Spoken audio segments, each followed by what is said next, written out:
Hi hello ಎಲ್ಲರಿಗೂ ನಮಸ್ಕಾರ. ಕನ್ನಡ ಕಿಚನ್ಗೆ ಸ್ವಾಗತ. ಇವತ್ತಿನ ವಿಡಿಯೋದಲ್ಲಿ ಊಟಕ್ಕೆ, ಮುದ್ದೆಗೆ ಹಾಗೆ ಚಪಾತಿಗೆಲ್ಲ ತುಂಬಾ ರುಚಿಯಾಗಿರುವಂಥ ಗ್ರೀನ್ ಚಿಕನ್ ಕರಿನ ಹೇಗೆ ಮಾಡೋದಂತ ನೋಡೋಣ.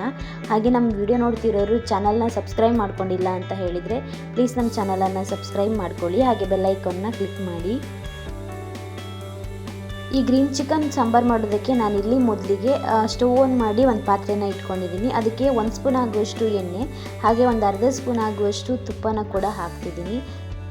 ಎಣ್ಣೆ ತುಪ್ಪ ಎಲ್ಲ ಸ್ವಲ್ಪ ಚೆನ್ನಾಗಿ ಬಿಸಿ ಆಗ್ತಿದ್ದಂಗೆ ಇದಕ್ಕೆ ಒಂದು ಸ್ಟಾರ್ ಹೂವು, ಒಂದು ಪಲಾವ್ ಎಲೆ, ಒಂದು 3 ಲವಂಗ ಹಾಗೆ ಒಂದು 2 ಪೀಸ್ ಆಗುವಷ್ಟು ಚಕ್ಕೆ, ಒಂದು ಏಲಕ್ಕಿನ ಹಾಕ್ತಿದ್ದೀನಿ.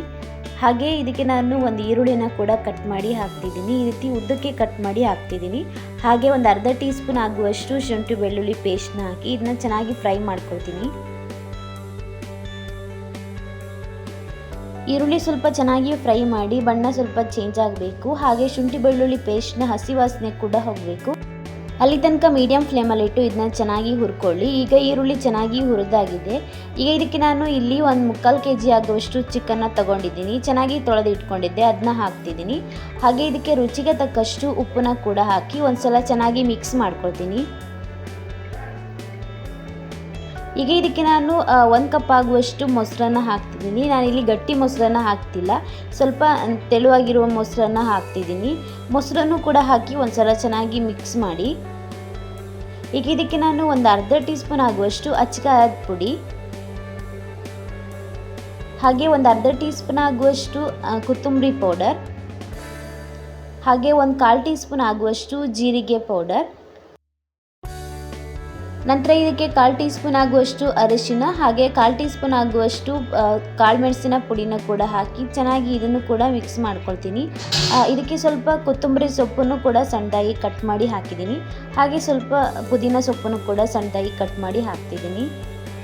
ನಾವು ಮತ್ತೆ ರುಬ್ಬಿ ಹಾಕಬೇಕಾಗತ್ತೆ, ಅದರಿಂದ ಸ್ವಲ್ಪನೇ ನಾನು ಇದಕ್ಕೆ ಪುದೀನ ಸೊಪ್ಪು ಹಾಗೆ ಕೊತ್ತಂಬರಿ ಸೊಪ್ಪನ್ನ ಹಾಕ್ತಿದ್ದೀನಿ. ಇದನ್ನೆಲ್ಲ ಹಾಕಿದ ನಂತರ ಒಂದ್ಸಲ ಚೆನ್ನಾಗಿ ಮಿಕ್ಸ್ ಮಾಡಿ.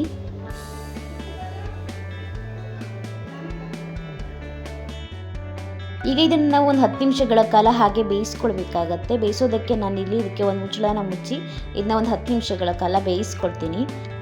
ಈ ಚಿಕನ್ ಚೆನ್ನಾಗಿ ಬೇಯೋದ್ರೊಳಗಡೆ ನಾವು ಇದಕ್ಕೆ ಬೇಕಾಗಿರುವಂಥ ಮಸಾಲಾನ ರುಬ್ಕೊಂಡು ಬರುವ. ಮಸಾಲ ರುಬ್ಬೋದಕ್ಕೆ ನಾನಿಲ್ಲಿ ಒಂದು ಮಿಕ್ಸಿ ಜಾರಿಗೆ 1 ಹಿಡಿ ಆಗುವಷ್ಟು ಕೊತ್ತಂಬರಿ ಸೊಪ್ಪು ಹಾಗೆ 1 ಹಿಡಿ ಆಗುವಷ್ಟು ಪುದೀನ ಸೊಪ್ಪನ್ನು ಹಾಕ್ತಿದ್ದೀನಿ. ಹಾಗೆ ಇಲ್ಲಿ ಒಂದು 8ರಿಂದ 10 ಎಸಳಾಗುವಷ್ಟು ಬೆಳ್ಳುಳ್ಳಿ, 1 ಇಂಚ್ ಆಗುವಷ್ಟು ಶುಂಠಿ, ಹಾಗೆ ನಾನಿಲ್ಲಿ ಖಾರಕ್ಕೆ ಒಂದು 4 ಹಸಿಮೆಣಸನ್ನ ಹಾಕ್ತಿದ್ದೀನಿ. ನಾವು ಅಚ್ಚಕಾರದ ಪುಡಿನ ಕೂಡ ಹಾಕಿದ್ದೀವಿ, ಅದರಿಂದ ಖಾರ ಎಷ್ಟು ಬೇಕಂತ ನೋಡಿಕೊಂಡು ಈ ಹಸಿಮೆಣಸನ್ನ ಹಾಕಿ ನಾನಿಲ್ಲಿ 4 ಹಸಿಮೆಣಸನ್ನ ಹಾಕ್ತಿದ್ದೀನಿ. ಹಾಗೆ ಒಂದು 8ರಿಂದ 10 ಗೋಡಂಬಿನ ಕೂಡ ಹಾಕ್ತಿದ್ದೀನಿ. ಇದನ್ನೆಲ್ಲ ಹಾಕಿ ಸ್ವಲ್ಪ ರುಬ್ಕೊಳ್ಳಿ. ಇದಕ್ಕೆ ನಾನು ಸ್ವಲ್ಪ ನೀರನ್ನು ಹಾಕಿ ಇದನ್ನ ನೈಸಾಗಿ ರುಬ್ಬಿ ಇಟ್ಕೊಂಡಿದ್ದೀನಿ. ಹಾಗೆ ಇಲ್ಲಿ ಚಿಕನ್ ಕೂಡ ಚೆನ್ನಾಗಿ ಬೆಂದಿದೆ.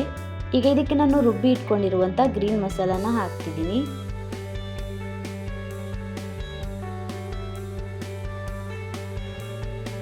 ಈ ಗ್ರೀನ್ ಮಸಾಲಾನ ಹಾಕಿದ ನಂತರ ಒಂದ್ಸಲ ಚೆನ್ನಾಗಿ ಮಿಕ್ಸ್ ಮಾಡಿ.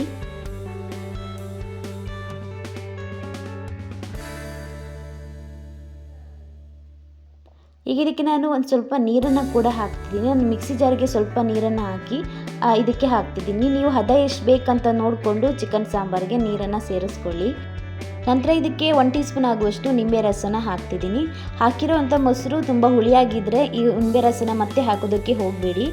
ಈಗ ಇದಕ್ಕೆ ಮತ್ತೆ ನಾನು ಒಂದು 1/4 ಟೀ ಸ್ಪೂನ್ ಆಗುವಷ್ಟು ಉಪ್ಪನ್ನು ಹಾಕಿ ಮತ್ತೆ ಇದನ್ನು ಮುಚ್ಚಿ ಒಂದು 5 ನಿಮಿಷಗಳ ಕಾಲ ಚೆನ್ನಾಗಿ ಕುದಿಸ್ಕೊಳ್ತೀನಿ. ಹಾಕಿರುವಂಥ ಗ್ರೀನ್ ಮಸಾಲ ಎಲ್ಲ ಹಸಿ ವಾಸನೆ ಹೋಗಬೇಕಾಗತ್ತೆ, ಅದರಿಂದ ಮತ್ತೆ ನಾವು ಚೆನ್ನಾಗಿ ಇದನ್ನ ಕುದಿಸ್ಕೊಳ್ಬೇಕಾಗುತ್ತೆ. ನಾನಿಲ್ಲಿ ಇದನ್ನ ಚೆನ್ನಾಗಿ ಕುದಿಸ್ಕೊಂಡಿದ್ದೀನಿ.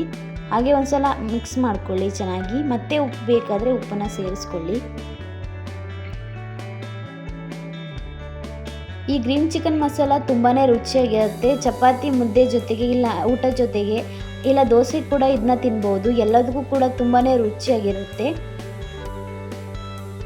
ಈ ಚಿಕನ್ ಸಾಂಬಾರು ಮಾಡೋದು ಕೂಡ ತುಂಬಾ ಕಷ್ಟ ಅನಿಸೋದಿಲ್ಲ, ತುಂಬ ಸುಲಭವಾಗಿ ಇದನ್ನ ಮಾಡ್ಕೊಳ್ಬೋದು.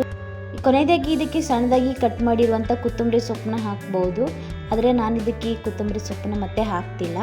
ಹಾಗೆ ನೀವು ಒಂದ್ಸಲ ಮನೆಯಲ್ಲಿ ಇದೇ ರೀತಿ ತುಂಬಾ ರುಚಿಯಾಗಿರುವಂಥ ಗ್ರೀನ್ ಚಿಕನ್ ಸಾಂಬಾರನ್ನ ಮಾಡ್ಕೊಳ್ಳಿ. ಹಾಗೆ ಹೇಗೆ ಬಂದಿದೆ ಅಂತ ಕಮೆಂಟ್ ಮಾಡಿ. ನಿಮ್ಗೆ ಈ ವಿಡಿಯೋ ಇಷ್ಟ ಆದರೆ ಪ್ಲೀಸ್ ಒಂದು ಲೈಕ್ ಮಾಡಿ, ಶೇರ್ ಮಾಡಿ, ಕಮೆಂಟ್ ಮಾಡಿ. ಹಾಗೆ ಪ್ಲೀಸ್ ನಮ್ಮ ಚಾನಲನ್ನು ಸಬ್ಸ್ಕ್ರೈಬ್ ಮಾಡಿಕೊಂಡು ನಮ್ಮ ಚಾನಲ್ಗೆ ಸಪೋರ್ಟ್ ಮಾಡಿ. Thank you.